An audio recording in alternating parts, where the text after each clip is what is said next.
رہی ہیں تو it would motivate me a lot. تو پلیز ضرور سبسکرائب کر دیجیے اور لائک کرنا مت بھولیے گا. اور کامنٹس کا تو میں آپ کا انتظار کروں گی کہ آپ کو کیسا لگا یہ ناول. روح شارم، تحریر ریچھ شاہ. یہ منظر دبئی کے بہت بڑے شہر راس الخیمہ کا تھا.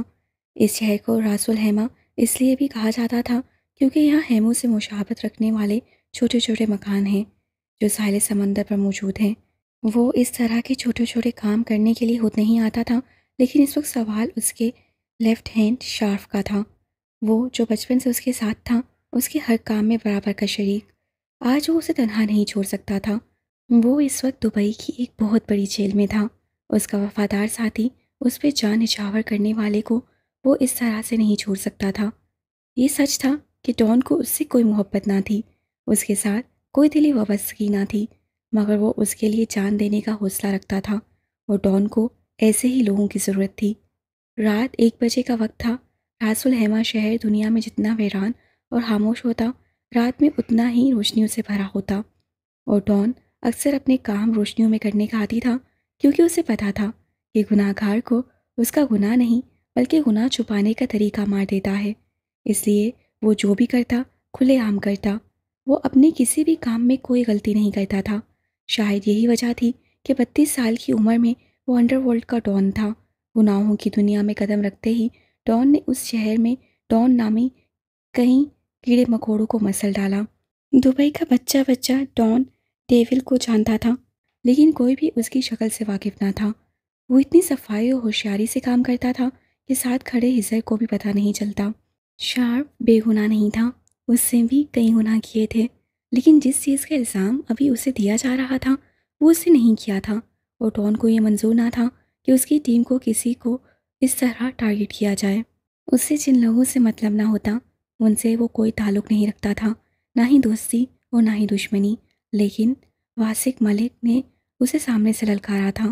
اس کے لیفٹ ہینڈ شارف پہ الزام لگا کے اسے جیل کے اندر کروا دیا تھا، اور یہی چیز ڈان کو غصہ دلا رہی تھی. واسق ملک جو کہ فون پر اسے دھمکیاں دے چکا تھا کہ وہ شارف کو پھانسی کے پھندے تک پہنچائے گا، اس وقت اس سے چھپ کر ان چھوٹے چھوٹے مکانوں میں سے کسی ایک مکان میں تھا. اس نے واسق ملک کو کہا تھا کہ چھپنے سے بہتر ہے کہ وہ سامنے آ کر اس سے بات کرے، لیکن واسق ملک نہ مانا. اسی کی وجہ سے آج شارف 1 ہفتے سے زیادہ وقت سے جیل میں تھا. وہ ڈان کا لیفٹ ہینڈ تھا. اسے جیل میں کسی چیز کی کمی نہ تھی. اے سی، ٹی وی، بیڈ، وہ ڈان کا خاص بندہ تھا. اسے ہر چیز مہیا کی گئی تھی، لیکن جیل سے زیادہ ڈان کو یہاں اس کی ضرورت تھی، جس کی وجہ سے اس کا باہر ہونا ضروری تھا. وہ تنگ گلی سے نکلتا ہوا ایک گھر کے اندر داخل ہوا، جہاں اس کے کچھ آدمی ایک آدمی کو زمین پر بیٹھائے اس کے سر پر بندوقیں تانے کھڑے تھے. وہ بالکل خاموشی سے آ کر صوفے پر بیٹھ گیا. اس کے چہرے پر کوئی تاثر نہ تھا. واسق ملک نے ذرا سی نگاہ اٹھا کر اس کے چہرے کی طرف دیکھا. گھنے کالے بال جو پیچھے کی طرف کونے میں بندھے ہونے کے باوجود بھی ماتھے کو کور کیے ہوئے تھے، سرخ و سفید رنگن سبز آنکھیں، ہلکی ہلکی دھاڑی، ذرا ذرا سی مونچھ. وہ جب بات کرتا تھا اس کے گال پر ایک ڈمپل نمایاں ہوتا تھا، لیکن یہ شخص سستا نہیں تھا، اس لیے آج تک جس نے بھی اس کے گال کا ڈمپل دیکھا تھا اس سے بات کرتے ہوئے ہی دیکھا تھا. بے شک وہ عربی شہزادہ ہنستے ہوئے بھی قیامت ڈھاتا ہوگا. جب کاٹنے کی اوقات نہ ہو تو بھونکنا بھی نہیں چاہیے. وہ اس کے سامنے شان بے نیازی صوفے پر بیٹھتا ہوا بولا. اب تک واسق ملک کو ڈان کے سامنے اپنے اوقات کا اندازہ اچھے سے ہو چکا تھا. وہ اتنے چھوٹے سے علاقے میں آ کر چھپ کے بیٹھ چکا تھا، لیکن ڈان نے اسے یہاں بھی ڈھونڈ نکالا. مجھے معاف کر دو ڈیول، مجھ سے غلطی ہو گئی. تم جیسا کہو گے میں ویسا کروں گا، پلیز مجھے مت مارنا. اسے جیسے ہی اندازہ ہوا کہ وہ ڈان سے بچ نہیں سکتا، وہ رونے لگا. تمہیں ثبوت چاہیے نا اپنے آدمی کے بے گناہ ہونے کا، میں تمہیں ابھی ثبوت دیتا ہوں. وہ جلدی سے زمین سے اٹھنے لگا جب اس کے آدمیوں نے بندوقوں پر زور ڈال کر اسے واپس بٹھا دیا. تمہیں کیا لگتا ہے اگر میں یہاں تک پہنچ سکتا ہوں تو کیا تم سے ثبوت نکالنا میرے لیے مشکل ہے؟ وہ اس کی آنکھوں میں آنکھیں ڈال کے پوچھنے لگا. ویسے بہت صفائی سے کام کیا ہے تم نے، مجھے تمہارا کام کرنے کا انداز پسند آیا. اس کے لہجے میں واسق ملک اپنا مذاق اڑتا ہوا محسوس کر رہا تھا. تمہیں کیا لگتا ہے واسق، میرے لیے شارف کو چھڑوانا مشکل ہے؟ نہیں، میں جب چاہوں اسے جیل سے نکلوا سکتا ہوں. ایسے اس نے اپنے ہاتھ کی 2 انگلیوں سے چٹکی اس کی آنکھوں کے سامنے بجاتے ہوئے کہا. تم جانتے ہو میں تمہیں کیوں ڈھونڈ رہا ہوں واسق ملک؟ میں تمہیں شارف کے لیے نہیں بلکہ ان لڑکیوں کے لیے ڈھونڈ رہا ہوں جس کی ویڈیو تمہارے پاس ہے۔ وہ لڑکیاں جو باحفاظت ترکی میں ہیں، لیکن ان کی فحاشی ویڈیو آج بھی تمہارے پاس موجود ہیں۔ یہاں شارف کے لیے نہیں بلکہ ان لڑکیوں کے لیے آیا ہوں۔ اس ویڈیو کا اوریجنل پرنٹ میرے سامنے ریموو کرو اور باقی کی خود کرواؤ۔ ابھی تمہارے پاس صرف 10 منٹ ہیں۔ اس نے اس کی آنکھوں میں آنکھیں ڈالتے ہوئے کہا۔ لیکن اب میں کچھ نہیں کر سکتا، وہ ویڈیو تو سائٹ پر ریلیز ہو چکی ہے، اب تو کروڑوں لوگ دیکھ چکے ہوں گے۔ کیا یہ تمہارا آخری فیصلہ ہے؟ ڈان نے اس کے سر پر بندوق تانتے ہوئے اس کی بات کاٹی۔ نہیں، رکو، میں بھی کرواتا ہوں، مجھے مت مارنا۔ وہ پھر سے التجا کرنے لگا۔ 10 منٹ۔ ڈان کا لہجہ صفاق تھا اور پھر سامنے کھڑا شخص اسے اپنے کرتب دکھانے لگا۔ اپنی جان بچانے کے لیے یہ شخص کچھ بھی کرنے کو تیار تھا۔ وہ کپاتے ہاتھوں سے کبھی ایک طرف فون کرتا تو کبھی دوسری طرف، جبکہ اس کے آدمی اسے گھر کی تلاشی لے رہے تھے، کیونکہ جو بھی تھا اس کے سارے آدمیوں کا ریکارڈ بہت صاف تھا اور وہ نہیں چاہتا تھا کہ شارف کے خلاف بھی ایسا کوئی جھوٹا ثبوت رہے۔ اور پھر وہی ہوا۔ 10 منٹ کے اندر ان لڑکیوں کی ہر ویڈیو سائٹ سے ہر قسم کی دوسری فحاشی جگہ سے دور کر دی گئی۔ وہ لڑکیاں جو شادی کے بعد اپنے خاوند کے ساتھ ہنی مون کے لیے آئی تھیں۔ واسق ملک نے ہوٹل کے رومز میں کیمرہ لگا کر ان کی ویڈیوز بنائیں، جنہیں بعد میں سائٹ پر ریلیز کر کے بہت پیسے کمانے کا ارادہ تھا۔ وہ کپلز شاید یہ بھی نہیں جانتے تھے کہ ان کے ساتھ کیا ہونے جا رہا تھا، لیکن ڈیول جانتا تھا۔ وہ جانتا تھا کہ ان کی زندگی کس طرح سے برباد ہو سکتی ہے۔ ڈیول، میں نے ہر قسم کا پرنٹ ریموو کروا دیا ہے، لیکن… وہ رکا۔ لیکن کیا؟ وہ غصے سے چلایا۔ ان ویڈیوز کا ایک پرنٹ پاکستان پہنچا دیا گیا ہے۔ اس کی بات سن کر ڈیول نے ایک نگاہ اپنے دائیں طرف کھڑے ایسر پر ڈالی، جو کہتا تھا کہ اس کا ملک بہت پاک صاف ہے، بہت نیک ہے، اس کے ملک میں کوئی فحاشی کام نہیں ہوتا۔ لیکن اب پاکستان بھی دنیا کے ساتھ ساتھ چل رہا تھا۔ ایسر اس سے نگاہ نہیں ملا پا رہا تھا۔ کوئی بات نہیں، پاکستان سے میں نکلوا لوں گا۔ ایک ہفتے بعد صدیق کی بیٹی معصومہ یہاں آنے والی ہے، میں اسے کہہ دوں گا، وہ لے آئے گی۔ ایسر نے حل پیش کیا تو ڈان اٹھ کر کھڑا ہو گیا۔ اب اس کا یہاں کوئی کام نہ تھا۔ پھر پیچھے مڑا اور واپس اس کے سامنے آ کر رکا۔ جانتے ہو واسق، لوگ کہتے ہیں کہ جس کا کوئی اپنا نہیں ہوتا وہ دوسروں کی ماں بیٹیوں کی عزت کرتے ہیں، لیکن آج تم نے ثابت کر دیا کہ یہ بات بالکل غلط ہے۔ جن لڑکیوں کے تم نے وہ ویڈیو بنائی، وہ ابھی اپنی زندگی شروع کر رہی تھیں۔ ذرا سوچو، اگر وہ ویڈیو ان لڑکیوں تک پہنچ جاتی تو کیا کبھی زندگی میں خود سے نظر ملانے کی قابل رہتی؟ چوری کرو، ڈاکہ ڈالو، قتل کرو، لیکن ڈیول زنا کرنے نہیں دے گا۔ تم ایک اچھے آدمی تھے۔ وہ رکا۔ مگر تھے۔ واسق ملک کو بات سمجھنے کا موقع دینے سے پہلے ہی گولی چلی۔ سامنے کھڑا وجود بے جان ہو گیا۔ وہ صبح 7 بجے کی اٹھی ہوئی تھی۔ روز کے بنسبت آج کام اتنا زیادہ تھا کہ اسے اثر پڑھنے کا موقع بھی نہ ملا۔ صبح سے سانس لینے کی فرصت نہ ملی تھی۔ آج گھر میں 9 قسم کے کھانے بنائے گئے تھے۔ آج رانی آپی کا رشتہ جو آ رہا تھا، وہ اندر تیار ہو رہی تھی اپنی 2 بہنیں تانیہ، ماریا کے ساتھ۔ اس کے ہاتھ میں لذت تھی۔ وہ صبح سے کچن میں گھسی تھی، سب کام کر چکی تھی۔ اسے 3 بجے سے پہلے ہی گھر سے نکلنا تھا، کیونکہ امی کا حکم تھا کہ جب تک یہ رشتے والے یہاں سے چلے نہ جائیں تب تک اپنی شکل کسی کو نہ دکھائے۔ ان کا گھر اتنا چھوٹا سا تھا کہ کوئی بھی چھپ کر نہ بیٹھ سکتا۔ پورے گھر میں صرف 2 ہی کمرے تھے، ایک میں جہاں ان کی بیٹیاں رانیہ، تانیہ اور ماریا رہتی تھیں، اور دوسرا کمرہ جہاں امی رہا کرتی تھیں، اور تیسرا کچن۔ یہ اتنا چھوٹا سا گھر تھا کہ باہر کھڑے شخص کو پورا کمرہ نظر آتا تھا۔ اسی امی کا حکم تھا کہ جیسے ہی کھانا بن جائے اور سارا کام ختم ہو جائے، وہ جلدی سے یہاں سے اٹھ کر فاطمہ بی کے گھر چلی جائے، کیونکہ وہ نہیں چاہتی تھیں کہ ستیلی بیٹی ایک بار پھر سے اس کی بیٹیوں کا کام خراب کر دے۔ وہ صبح سے گھن چکر بنی ہوئی تھی، اور آج اتفاق ایسا تھا کہ امی نے صبح سے اسے ایک بار بھی تھپڑ نہ مارا تھا۔ اسے صرف فاطمہ بی بی کے گھر جانے کی اجازت تھی، جہاں دوپہر میں وہ بچوں کو قرآن پڑھاتی تھی، جس کی فاطمہ بی بی اس کی امی کو تنخواہ دیتی تھیں۔ اس کے علاوہ محلے کے بچوں کے والدین بھی اسے کچھ نہ کچھ دیتے رہتے۔ اگر اسے روح کے وجود سے کوئی فائدہ نہ ہوتا تو تعظیم اسے کب کا اس گھر سے نکال چکی ہوتی۔ آخر ان کے شوہر کے دھوکے سے تو یہ اولاد تھی۔ ان کے شوہر نے 2 شادیاں کی تھیں۔ پہلی شادی تعظیم سے، جن میں سے ان کی 3 بیٹیاں تھیں۔ بیٹا نہ ہونے کی صورت میں انہوں نے دوسری شادی کر لی، لیکن تعظیم سے چھپ کر۔ جب تعظیم کو یہ بات پتہ چلی تو بہت دیر ہو چکی تھی۔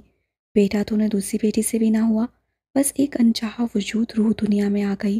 وہ معصوم سی لڑکی، ہر کسی سے پیار کرنے والی، لیکن یہاں اسے کوئی پیار نہیں کرتا تھا سوائے فاطمہ بی بی کے۔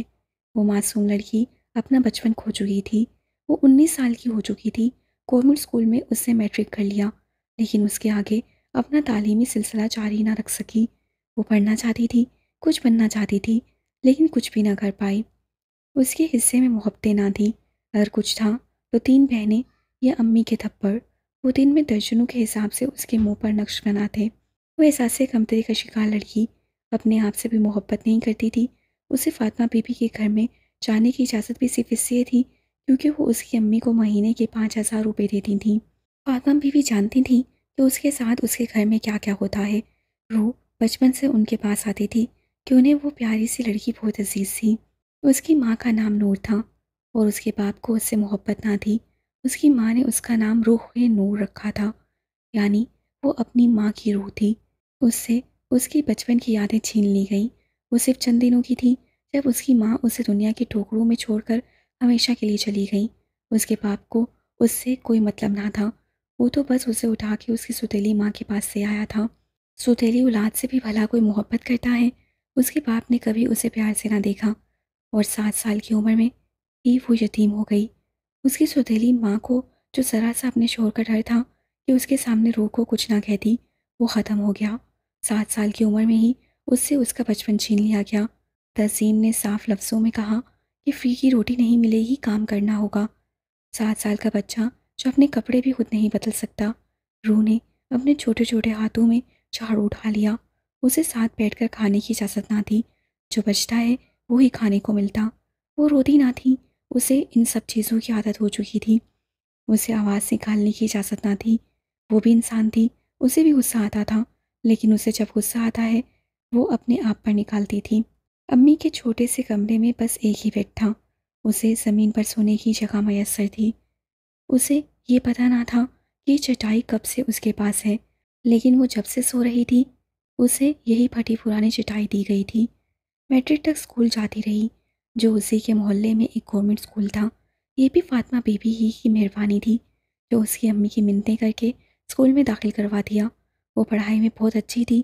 فاطمہ بی بی کا کہنا تھا کہ اگر وہ ایسے پڑھتی رہی تو کچھ بن سکتی ہے۔ 15 سال کی عمر میں جب اس سے میٹرک پاس کیا تو امی نے کہہ دیا کہ اب گھر کے کام کاج سیکھے گی۔ وہ کیا سیکھتی؟ اسے سب کچھ آتا تھا۔ بچپن سے ہی وہ سب کچھ کر لیتی تھی، مگر اسے کسی کے سامنے بولنے کی اجازت نہ تھی۔ غلطی سے ان کے گھر میں کوئی مہمان یا کوئی رشتہ دار آتا تو یہی سوچتا کہ شاید یہ بچی گونگی ہے۔ اس کی سب سے چھوٹی بہن ماریا بھی اس سے 6 سال بڑی تھی اور تینوں ابھی کنواری تھیں۔ اس سے پہلے رانیہ کے لیے ایک رشتہ آیا تھا، لیکن جب انہوں نے روح کو سامنے دیکھا تو کہہ دیا کہ ہمیں اس سے شادی کروانی ہے اگر آپ کو منظور ہو تو۔ جس کے بعد روح بیچاری کے جسم پر نہ جانے کتنے ہی زخم تھے۔ امی بات بات پر اسے مارنے لگتی، کہتی تو جو ان کے سامنے آئی اسی لیے میری بیٹی کا رشتہ ٹوٹ گیا۔ وہ روتی تڑپتی لیکن کون سنتا تھا اس کی۔ وہ ساری رات روتی تھی اور وہ بے حس عورت جسے لوگ ماں کہتے تھے بے گھر پر سوتی رہتی۔ وہ جانتی تھی کہ اس دنیا میں اس کا کوئی نہیں ہے اور فاطمہ بی بی وہ تو صرف پڑوسن ہے، وہ بس اس کے نام پر 5,000 روپے اس کی ماں کی ہتھیلی پر رکھ دیتی تھیں۔ اسے 1 گھنٹہ گھر سے باہر رہنے کی اجازت تھی، لیکن صرف فاطمہ بی بی کے گھر، اور کہیں جانے کی خواہش بھی نہ تھی۔ وہ صرف فاطمہ بی بی سے اپنا دکھ بانٹتی۔ اس کے زخم دیکھ کے وہ رحم دل عورت اکثر رو پڑتی اور کہتی وہ دن دور نہیں جب تمہاری زندگی میں ایک شہزادہ آئے گا اور تمہیں اس دنیا سے نکال کر اپنے ساتھ لے جائے گا، تمہیں خوشیاں دے گا، محبت دے گا، تمہاری ہر خواہش کو پورا کرے گا۔ ان کی بات سن کر وہ ہنسے تھی۔ شہزادے شہزادیوں کی زندگی میں آتے ہیں فاطمہ بی بی، میری زندگی میں کوئی شہزادہ نہیں آئے گا، اگر اسے آنا ہوتا تب تک آ چکا ہوتا۔ امی بہت پریشان بیٹھی تھیں۔ مہمانوں کو گئے ہوئے ابھی تقریباً 2 سے 3 منٹ ہی ہوئے تھے، لیکن ان کی شکلیں ہی بتا رہی تھیں۔ رانیہ ان لوگوں کو کچھ خاص پسند نہیں آئی۔ امی مجھے نہیں لگتا یہ لوگ رشتہ کریں گے، دیکھو کیسے عجیب سے سوال پوچھ رہے تھے ہماری رانی سے۔ ماریا نے بات شروع کی۔ ٹیبل پر کھانے پینے کی چیزیں بکھری ہوئی تھیں، اچھی خاصی مہنگی ترین دعوت کی گئی تھی۔ تانیہ کو تو ہر جگہ سوچ سوچ کر ہول اٹھ رہے تھے۔ ارے پریشان مت ہو، مجھے تو لگتا ہے یہ رشتہ ہو جائے گا، اب میری رانی ہے ہی اتنی خوبصورت۔ امی نے رانیہ کا میک اپ سے لدا چہرہ دیکھتے ہوئے کہا۔ جبکہ لڑکی کی بہن نے بڑی مہارت سے پوچھا تھا، ارے رانیہ جی، پارٹی میک اپ کرتے ہوئے تو 3 سے 4 گھنٹے لگ جاتے ہیں، آپ نے اتنا سارا کھانا کیسے بنایا؟ جس پر امی نے کہا کہ ان کی بیٹی ہر فن مولا ہے۔ ویسے امی، ایک بات آپ نے نوٹ کی، ان لوگوں نے صرف کھانے ہی کی تعریف کی، وہ بھی اس منحوس کے ہاتھ کے بنے ہوئے کھانے کی۔ تانیہ نے ساری توجہ روح کی طرف دلوائی۔ ہاں امی، بلائیں اسے، یہ سارا سامان اٹھائے یہاں سے، مجھے تو اس رشتے میں کوئی اچھی امید نہیں ہے، ماریا نے اٹھتے ہوئے کہا، اور گھر کی دیوار پہ جا کے کھڑی ہوئی۔ فاطمہ بی بی، روح کو گھر بھیجے، لہجے میں دنیا بھر کی عزت اور محبت سمو کر کہا، کیونکہ دنیا کے سامنے وہ روح کی ستیلی نہیں بلکہ سگی بہنیں تھیں۔ یہ بات الگ تھی کہ فاطمہ بی بی سے کچھ بھی چھپا ہوا نہ تھا، اسی لیے تو ماریا کی آواز سنتے ہی روح نے کانپتی آواز سے کہا، آپ ہی، میں بس ابھی آئی، اور دوڑتی ہوئی دروازے سے نکل کر اپنے گھر کے دروازے کے اندر آ گئی منوس، اٹھائیو یہ سب، رانیہ نے اپنے چہرے پر آئے ہوئے بالوں کو سائل سے پیچھے کرتے ہوئے اس سے کہا، تو وہ تیزی سے آگے بڑھی اور سامان اٹھانے لگی، جبکہ وہ چاروں ٹانگ پہ ٹانگ رکھے وہیں باہر صحن میں کرسیوں پر بیٹھی تھیں۔ جب دروازہ بجا اور ایک خوبصورت سا نوجوان اندر داخل ہوا، رانیہ فوراً الرٹ ہو گئی، جبکہ ماریا اور دانیہ بھی کھڑی ہو کر اسے دیکھنے لگیں۔ سب سے پہلے امی سنبھلی، ارے واحد بیٹا، کچھ بھول گئے تھے کیا؟ آؤ نا، امی نے خوشامدی انداز میں کہا۔ آنٹی، دراصل میرا موبائل وہاں ٹیبل پر رہ گیا ہے۔ واحد مسکراتے ہوئے آگے بڑھا اور میز سے اپنا فون اٹھانے لگا، تبھی روح کچن سے نکلی اور ٹیبل کی طرف آئی۔ وہ سامنے کھڑے لڑکے کو دیکھے بغیر ہی ٹیبل سے سامان اٹھانے لگی، لیکن اس کا سارا دھیان روح پہ دیکھ کے رانیہ کی آنکھیں غصے سے سرخ ہو گئیں۔ اس سے کیا مسئلہ تھا؟ واحد کے سامنے باہر آنے کی ضرورت کیا تھی؟ یہ ہمارے گھر میں کام کرتی ہے۔ امی نے واحد کا دھیان روح کی طرف دیکھتے ہوئے روح کو ہاتھ سے کھینچ کر پیچھے کیا، سخت نظروں سے اسے اندر جانے کا اشارہ کیا۔ روح فوراً ہی کچن میں جا کر چھپ گئی۔ آنٹی، آپ کے گھر میں کوئی نوکر کام کرتا ہے؟ اس کا ذکر آپ نے پہلے نہیں کیا۔ واحد کا دھیان ابھی بھی کچن کے دروازے کی طرف تھا، جہاں روح ابھی غائب ہوئی تھی۔ ہاں بیٹا، وہ دراصل اسی محلے سے ہی آتی ہے، تھوڑا بہت کام کرتی ہے تو میری رانیہ اسے کچھ نہ کچھ دے دیتی ہے۔ انہوں نے اس کا دھیان ایک بار پھر سے رانیہ کی طرف دلانے کی کوشش کی، لیکن اس کی شکل کی بیزاری ہی بتا رہی تھی کہ اسے رانیہ میں کوئی انٹرسٹ نہیں ہے۔ اسی محلے میں گھر ہے اس کا؟ کہاں؟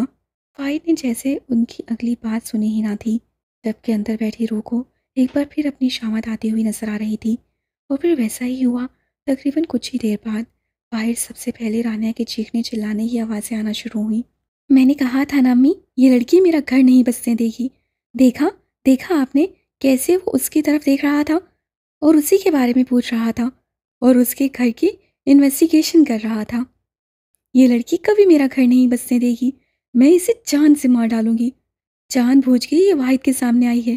وہ تیزی سے کچن کی طرف گئی اور روح کو اس کے بالوں سے پکڑ کر گھسیٹ کر باہر لانے لگی، جبکہ ایسا کرنے سے تانیہ اور ماریا کی آنکھیں چمک اٹھیں۔ انہیں بھی تو ہاتھ صاف کرنے کا موقع ہی مل گیا تھا، انہیں تو صبح سے ایک بار بھی ہاتھ اٹھانے کا موقع نہ ملا تھا۔ دیوار سے دیوار جڑی ہونے کی وجہ سے اسے چلانے کی اجازت نہ تھی۔ نہ جانے کتنی دیر خاموشی سے ان چاروں کی مار کھاتی رہی۔ کبھی کبھی دل چاہتا تھا کہ وہ بھاگ جائے اس دنیا سے، یا خودکشی کر کے مر ہی جائے۔ وہ اکثر اللہ سے پوچھتی تھی کہ اگر اس کے ماں باپ مار ڈالے تو اسے زندہ کیوں رکھا؟ محبت کی قابل لڑکی تو ہرگز نہ تھی۔ اگر محبت کی قابل ہوتی تو کوئی تو اس سے محبت کرتا، کوئی تو ہوتا جو اس کے زخموں پر مرہم لگاتا۔ وہ ایک انچاہا وجود تھی، اتنی مار کھانے کے باوجود، اتنی ذلت کے باوجود۔ اس سے اٹھ کر رات کا کھانا بنایا خود کھانے کی ہمت نہ تھی۔ عشاء کی نماز ادا کر کے چٹائی پر لیٹ گئی۔ اگلے دن دوپہر 11 بجے کے قریب وہ لوگ واپس آئے۔ انہیں اتنی جلدی جواب کی امید نہ تھی، اور نہ ہی رانی کل کی طرح آج تیار تھی، بلکہ وہ تو ابھی ابھی اٹھی تھی۔ امی نے خوشامدی انداز میں انہیں بلایا، لیکن اگلی بات پر ان کا چہرہ فک ہو گیا۔ وہ لڑکی جو آپ کے گھر میں کام کرتی ہے، ذرا بتائیں اس کا گھر کہاں ہے؟ وہ دراصل واحد نے جب سے اسے دیکھا ہے ہمیں ایک پل کو چین نہیں لینے دیا۔ کچن میں کھڑی روح کی روح ایک بار پھر سے کانپ گئی تھی۔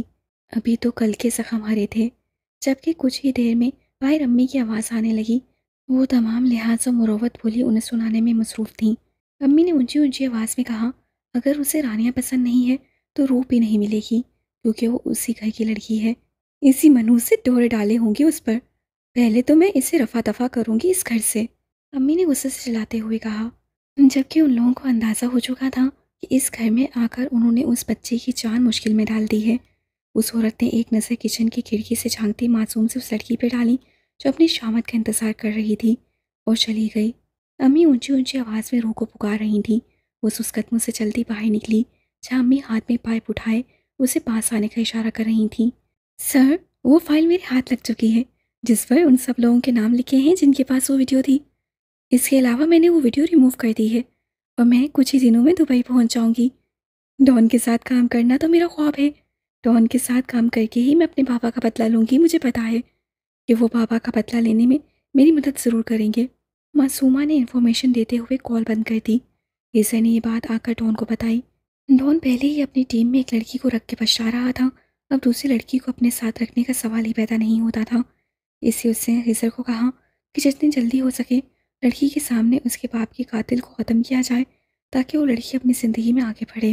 جبکہ کسی اور لڑکی کا نہ سن کر ڈان کے قریب صوفے پہ بیٹھی اسٹائلش لیلا کے لب مسکرا اٹھے تھے۔ مجھے پتا ہے اس دنیا میں کوئی بھی لڑکی میری جگہ نہیں لے سکتی، اسے قدرے ہلکی آواز میں ہیزر سے کہا، کیونکہ ڈان کے سامنے اس طرح کی کوئی بات کرنا الاؤڈ نہیں تھا۔ کچھ دیر بعد لیلا بھی چلی گئی۔ تم لیلا کے بارے میں کیا سوچتے ہو؟ ہیزر نے اس کے چہرے کو دیکھتے ہوئے کہا۔ لیلا کے بارے میں کیا سوچتا ہوں؟ وہ ایک لڑکی ہے، میری ٹیم میں کام کرتی ہے۔ اگر اچھی ورکر نہ ہوتی تو شاید میں اسے اپنے ساتھ نہیں رکھتا۔ لیلا ایک بہت اچھی ہیکر ہونے کے ساتھ ساتھ بہت خوبصورت بھی تھی۔ لیلا تمہیں پسند کرتی ہے، وہ تم سے شادی کرنا چاہتی ہے۔ ہیزر نے اس کا دھیان لیلا پر لے جانے کی ناکام سی کوشش کی تو ڈان نے اس کے چہرے کی طرف دیکھتے ہوئے کہا، تم شادی کر لو، گھر بساؤ، وہ تمہارا کام بھی سمجھتی ہے، لیلا کے ساتھ اچھی گزرے گی۔ ہیزر، تم میرے بچپن کے دوست ہو، بچپن کا ساتھ ہے ہمارا، میں اپنے ہاتھوں سے تمہیں مارنا نہیں چاہتا، اسی لیے کسی دن ٹائم نکال کے، زیادہ نہیں بس آدھا گھنٹہ تم خودکشی کر لو، کیونکہ مجھے تمہیں اپنے ہاتھوں سے مارتے ہوئے بالکل اچھا نہیں لگے گا۔ وہ شفاق انداز میں بولا، وہ محبت کرتی ہے تم سے، صرف تمہارے لیے ہے وہ یہاں پر، تمہیں اس کے بارے میں سوچنا چاہیے، وہ تمہارے ساتھ وفادار ہے۔ ہیزر نے ایک اور ناکام کوشش کی لیکن اس پر ڈیول کی گھوری نے اس کا منہ بند کر دیا۔ میں انڈر ورلڈ کا ڈان ہوں ہیزر، عشق سے حسین ہے میری دنیا، وہ کہہ کر جانے لگا۔ اور اگر تمہیں عشق ہو گیا تو؟ ہیزر نے جیسے آج ہار نہ ماننے کی ٹھان رکھی تھی۔ اس دنیا میں وہ لڑکی ہی نہیں بنی جس کے عشق میں یارم کاظمی گرفتار ہو جائے۔ وہ اسے سخت نظروں سے گھورتا وہاں سے نکل گیا۔ ہر انسان کا جوڑ بنا ہے اس دنیا میں، تمہیں بھی کوئی نہ کوئی ضرور ملے گی، پھر پوچھوں گا تم سے، عشق حسین ہے یا تمہاری دنیا؟ میں نے تو اس وقت ہی کہا تھا اس لڑکی کو گھر سے نکال دو، جب اس کا باپ مرا تھا، تب تو تم نے میری بات سنی نہیں، اس وقت تمہیں فری کی نوکرانی چاہیے تھی، ابھی تو کچھ نہیں ہوا۔ اس کی خوبصورتی تیری ساری بچیوں کی زندگی برباد نہ کر گئی تو نام بدل دینا۔ اکثر حالات جو کہ امی کی بچپن کی سہیلی تھیں ان کے گھر میں آئی تھیں، تو میں کیا کروں تم ہی بتاؤ، یہ لڑکی میری بچیوں کی زندگی برباد کر دے گی۔ دوسری بار آنے کا رشتہ ٹوٹا ہے، 29 سال کی ہو گئی ہے لیکن ابھی تک کنواری بیٹھی ہے، ہائے یہ منحوس تیری بیٹیوں کا نصیب کھا جائے گی۔ اکثر حالہ نے دونوں ہاتھ ملتے ہوئے کہا، اپنی بیٹی کو بٹھا ایک طرف اور جلدی سے اس کے ہاتھ پیلے کر کے اس کو رفع دفع کر تاکہ تیری بیٹیوں کے اچھے رشتے آئیں۔ حالہ نے کہا، ارے کہاں سے کروں شادی، میرے پاس اس کے لیے پھوٹی کوڑی نہیں ہے، بڑی مشکل سے میں نے اپنی بیٹیوں کے لیے جہیز جمع کیا ہے۔ ارے تجھ سے جہیز مانگ کون رہا ہے؟ میں ایک عورت کو جانتی ہوں، وہ نہ رشتے کرواتی ہے لیکن کچھ نہیں لیتی، الٹے پیسے دیتی ہے۔ اکثر حالہ نے سرگوشی والے انداز میں کہا، کیا مطلب ہے تمہاری اس بات کا؟ امی کا انداز بھی سرگوشانہ تھا۔ ارے وہ کوئی دبئی میں شیخ رہتا ہے، لڑکی خوبصورت اور کم عمر ہونی چاہیے، فون پر لڑکی سے نکاح پڑھاتے ہیں اور دبئی بلا لیتے ہیں، پہلے لڑکی اس شیخ کے ساتھ رہتی ہے اور بعد میں، حالہ بولتے بولتے خاموش ہو گئیں، بعد میں شیخ لڑکی کو آگے بھیج دیتا ہے، آخر جو لڑکی کے آباء و اجداد کو رقم دیتا ہے وہ واپس وصول بھی تو کرنی ہوتی ہے۔ کیا مطلب ہے لڑکی بیچ دیتے ہیں؟ امی اب بات کو سمجھی تھی۔ توبہ توبہ، معصوم سی لڑکی ہے، میں اس کے ساتھ ایسا ہرگز نہیں کروں گی، چند پیسوں کے لیے نہیں بیچوں گی۔ امی نے فوراً انکار کر دیا۔ اکثر کی سہیلی جو کافی عرصے سے مشہور تھی کہ لڑکیوں کے نکاح دبئی میں پڑھاتی ہے، اس نے کئی بار کہا کہ میری بیٹیوں کے نکاح کروا دو، لیکن اکثر حالہ ہمیشہ ٹال دیتی۔ ارے ٹھیک ہے، جیسی تمہاری مرضی، میں یہ تھوڑی کہہ رہی ہوں کہ اسے بیچ دو، میں تو بس تمہیں کہہ رہی ہوں کہ راستے سے ہٹاؤ، میں نے تو بس آئیڈیا دیا، اب تمہاری بیٹیوں کی زندگی برباد کر رہی ہے،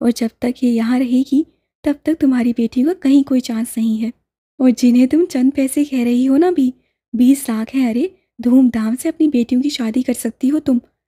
خالہ بس اتنا بول کے اپنا بیگ اٹھا کر اٹھنے لگی۔ 20 لاکھ! امی کا منہ رقم سن کے کھل گیا۔ ارے یہ تو کچھ بھی نہیں، لڑکی خوبصورت اور کم عمر ہو جیسی کی روح ہے تو 20 25 اور 30 میں بھی بدل سکتے ہیں۔ خالہ مزید لالچ دیتے ہوئے گھر سے باہر نکل گئی۔ رات کے تقریباً 3 بجے کا وقت تھا۔ تعظیم نہ جانے کب سے نگاہیں روح کے سوئے ہوئے وجود پر ڈالے اسے اپنی نظروں میں لیے ہوئے تھی، جبکہ دماغ میں بار بار اقصیٰ کی باتیں گونج رہی تھیں۔ ذرا سوچو تعظیم، تمہاری بیٹیوں کی زندگی سنبھل جائے گی اور ساتھ میں اس مصیبت سے بھی چھٹکارا مل جائے گا۔ بھولو مت، یہ تمہارے شوہر کے دھوکے کا نتیجہ ہے۔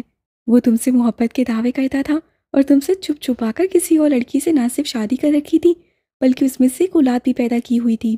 ارے سوتیلی مائیں کہاں پوچھتی ہیں، مگر تم نے نہ صرف اسے گھر میں رکھا بلکہ اس کی پرورش بھی کی۔ کب تک اسی کے بارے میں سوچتی رہو گی؟ تمہاری بیٹیاں اس کی وجہ سے کنواری بیٹھی ہیں۔ رانیہ کا 2 بار رشتہ اس کی وجہ سے ٹوٹ چکا ہے۔ تعظیم بیگم کے دماغ میں اقصیٰ حالہ کی باتیں چل رہی تھیں، جبکہ آنکھیں اب تک روح کے معصوم سے چہرے کو دیکھ رہی تھیں۔ ویسے تو وہ ہر لڑکی کے 20 لاکھ روپے دیتا ہے، لیکن اس کے پورے 30 لاکھ مانگوں گی۔ ارے ذرا سوچو، 30 لاکھ روپے دے گا شیخ اور کوئی ایسے ہی نہیں اٹھا لے جائے گا، پہلے نکاح پڑھانے آئے گا، چاہے اس رشتے میں باندھ کر پھر بلائے گا اس سے وہاں، وہ دبئی جائے گی۔ ذرا سوچو، باہر ملک جا کر بھی کبھی کسی کی زندگی برباد ہوئی ہے، اور یہ تو اتنی تیز ترار ہے، خود ہی سب سنبھال لے گی۔ اقصیٰ کی اس بات پہ تعظیم نے ایک بار پھر سے اس کے معصوم چہرے کو دیکھا۔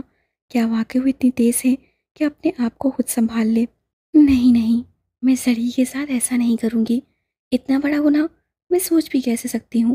نہیں نہیں، میں نہیں کروں گی اس کے ساتھ ایسا۔ نہ جانے وہ شیخ اس کا کیا حال کر دے۔ وہ اس کا چہرہ دیکھتے ہوئے اٹھ کر بیٹھ گئیں۔ 3 بیٹیاں ہیں تیری، عمر نکلتی جا رہی ہیں، کل کون بہائے گا؟ پہلے اس مصیبت سے جان چھڑا۔ ایک بار پھر سے اقصیٰ کی باتوں نے اس کا دھیان اپنی طرف کھینچا۔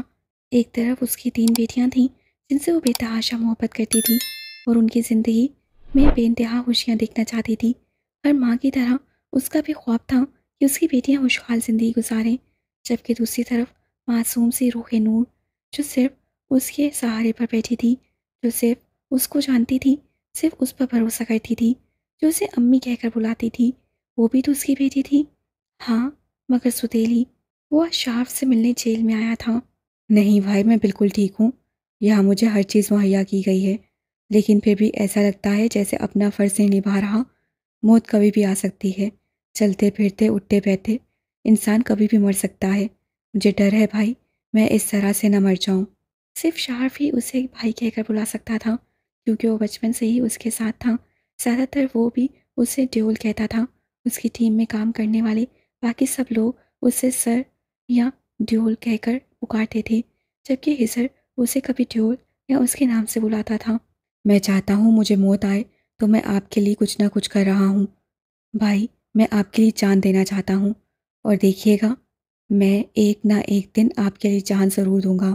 ہو گئی تمہاری تقریر، اب بند کرو یہ ڈرامہ۔ میں تمہیں یہ بتانے آیا تھا کہ کچھ دنوں میں پاکستان سے ایک لڑکی آنے والی ہے، اس کے پاس ایک فائل ہوگی جس میں ان سب لوگوں کے نام لکھے ہیں جن کے پاس وہ فحاش ویڈیو ہے، اور ان سب کے بھی جن کے پاس کبھی وہ ویڈیو تھی۔ اگر چاہتا تو میں اس فائل کو کسی اور طریقے سے بھی یہاں منگوا سکتا تھا، لیکن صدیق کی بیٹی بھروسے کے قابل ہے، اسی لیے میں نے یہ کام اسے دیا ہے، اور آگے یہ کام تم کرو گے۔ میں کچھ ہی دنوں میں تمہیں یہاں سے نکلوا لوں گا، تمہاری بے گناہی کا ثبوت میرے پاس ہے۔ اگلے کچھ دن میں کورٹ میں پیشی ہوگی اور تمہیں باعزت بری کر دیا جائے گا، اور اگر یہاں پر مسئلہ ہو تو خود سنبھال لینا، ہر وقت میری طرف مت دیکھا کرو۔ چھوٹے موٹے جھگڑے کر کے تمہیں کیا لگتا ہے میں سارے کام کاج چھوڑ کر تمہاری صلاح کروانے یہاں آؤں گا؟ تو تمہاری غلط فہمی ہے۔ کوئی چھوٹے اسکول کے بچے نہیں ہو جو دوسرے بچوں سے لڑو گے تو والدین تمہیں بچانے آئیں گے۔ اس سے بہتر ہوگا کہ آئندہ مجھے یہاں تمہاری کوئی شکایت نہ ملے۔ وہ بہت دنوں سے آپ کو دیکھا نہیں تھا، اس لیے میں آپ کو مس کر رہا تھا بھائی۔ آپ کو تو پتہ ہے آپ کے علاوہ میرا ہے ہی کون۔ بات کرتے کرتے وہ ایموشنل ہو گیا۔ وہ جب اسے بھائی کہتا تو آپ کہہ کر پکارتا، جب ڈیول کہتا تو تم کہہ کر بلاتا۔ تمہاری گرل فرینڈ ہوں جو تم مجھے مس کر رہے تھے، اور اب تم مجھے دیکھو گے تو تمہیں چین آ جائے گا۔ اور سکون سے بیٹھ جاؤ گے کسی لوفر عاشق کی طرح۔ وہ کب سے خاموش بیٹھا اسے سن رہا تھا، لیکن اب بولا تو پاس کھڑے اسر اور سامنے بیٹھے شارف دونوں کی ہنسی چھوٹ گئی۔ لیکن وہ نہیں ہنسا، وہ ہنسا نہیں تھا۔ اب تمہاری کوئی شکایت نہ ملے مجھے، ایک ہی ہفتے میں تمہیں یہاں سے نکلوا لوں گا۔ وہ اٹھتے ہوئے سخت نظروں سے ان دونوں کو گھورتے ہوئے بولا تو دونوں کی بتیسی خاموش ہو کر اندر بیٹھ گئی۔ ڈان اٹھ کر باہر چلا گیا تو اسر اس کے سامنے والی کرسی پر بیٹھ گیا۔ لیلا کیا ٹھیک سے ان کو تنگ نہیں کر رہی جو اس طرح سے مرچیں چبائے ہوئے ہیں؟ شاف نے غصے کی وجہ پوچھی۔ ارے وہ کیا تنگ کرے گی، جب سے اسے پتہ چل رہا ہے کہ ہماری ٹیم میں کوئی اور لڑکی آنے والی ہے، بیچاری جل جل کر دھواں ہو رہی ہے۔ 1000 بار تو کل کا یہ کہہ چکی ہے کہ اگر وہ لڑکی معصومہ اس سے زیادہ خوبصورت ہوئی تو اس کا کیا ہوگا، جبکہ یہ بات وہ اچھے طریقے سے جانتی ہے کہ ڈان کو اس میں بالکل کوئی انٹرسٹ نہیں ہے، پھر بھی ڈان کے پیچھے ہاتھ دھو کر پڑی ہے۔ مجھے تو لگتا ہے کسی دن تنگ آ کر ڈان اس سے شادی کر ہی لے گا۔ مجھے بھی یقین ہے کہ بھائی کی شادی لیلا بھابھی سے ہوگی، اس لیے تو میں اسے ابھی سے بھابھی بلانا شروع کر دیا ہے۔ ہاں بیٹا، ایک بار ڈان کے سامنے بھی بلانا اسے بھابھی، میں بھی تو دیکھوں تیرے منہ میں زبان رہتی ہے کہ نہیں۔ اسر نے گویا اسے چیلنج کیا۔ آئی ایم سوری، میں ابھی تیرا یہ چیلنج قبول نہیں کر سکتا کیونکہ میری یہ زبان ابھی بہت سارے کارنامے سر انجام دینے والی ہے، اس لیے مجھے اس کی ضرورت ہے جسے میں رسک میں نہیں ڈال سکتا۔ آخر اسی زبان سے تو میں نے اللہ کے سامنے بھائی کے لیے دعائیں کرنی ہیں کہ جلدی سے انہیں لیلا سے محبت ہو جائے اور پھر اس سے شادی ہو جائے۔ لیکن پھر یہ محبت والی بات سوچ کے نہ میں تھوڑا کنفیوز ہو جاتا ہوں، کیونکہ محبت ان لوگوں کو ہوتی ہے جن کے اندر کوئی جذبات ہوں، بھائی کے اندر تو کوئی جذبات ہی نہیں ہے۔ لیکن پھر میں یہ سوچتا ہوں کہ سارے دل اللہ پاک نے بنائے ہیں، سب کے اندر جذبات بھی وہی پیدا کرتے ہیں، ایک نہ ایک دن بھائی کے دل میں بھی محبت جیسا جذبہ ضرور پیدا ہوگا۔ شاف نے کہا۔ اور تمہیں کیا لگتا ہے کہ اللہ وہ جذبات لیلا کے لیے پیدا کرے گا؟ اسر نے کچھ سوچتے ہوئے پوچھا۔ لیلا کی محبت میں سچائی ہے، لیلا سے زیادہ پیار انہیں اور کوئی نہیں کر سکتا، اور اللہ کسی کے دل میں محبت اس لیے ڈالتا ہے جو اس سے سچی محبت کرتا ہو۔ اور تمہیں یہ بھی لگتا ہے کہ ڈیول کو لیلا سے زیادہ اور کوئی پیار نہیں کر سکتا؟ ہاں بالکل، تم نے شاید دیکھا نہیں، لیلا نے 2 بار بھائی کے لیے گولی کھائی ہے۔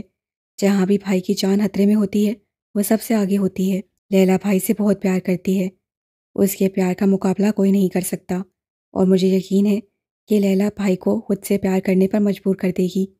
اور اگر ڈیول کو کسی اور سے پیار ہو گیا، مطلب ہے کسی تیسرے سے، تو اسے نے اس کی آنکھوں میں دیکھتے ہوئے پوچھا۔ تمہیں کیا لگتا ہے ایسا کبھی ہو سکتا ہے بھائی کو پیار؟ جوک آف دا ڈے، بھائی کو کبھی کسی سے پیار نہیں ہو سکتا، اور اگر ہو بھی گئی محبت تو تمہیں کیا لگتا ہے لیلا کسی تیسرے کو برداشت کرے گی اپنے اور بھائی کے بیچ میں؟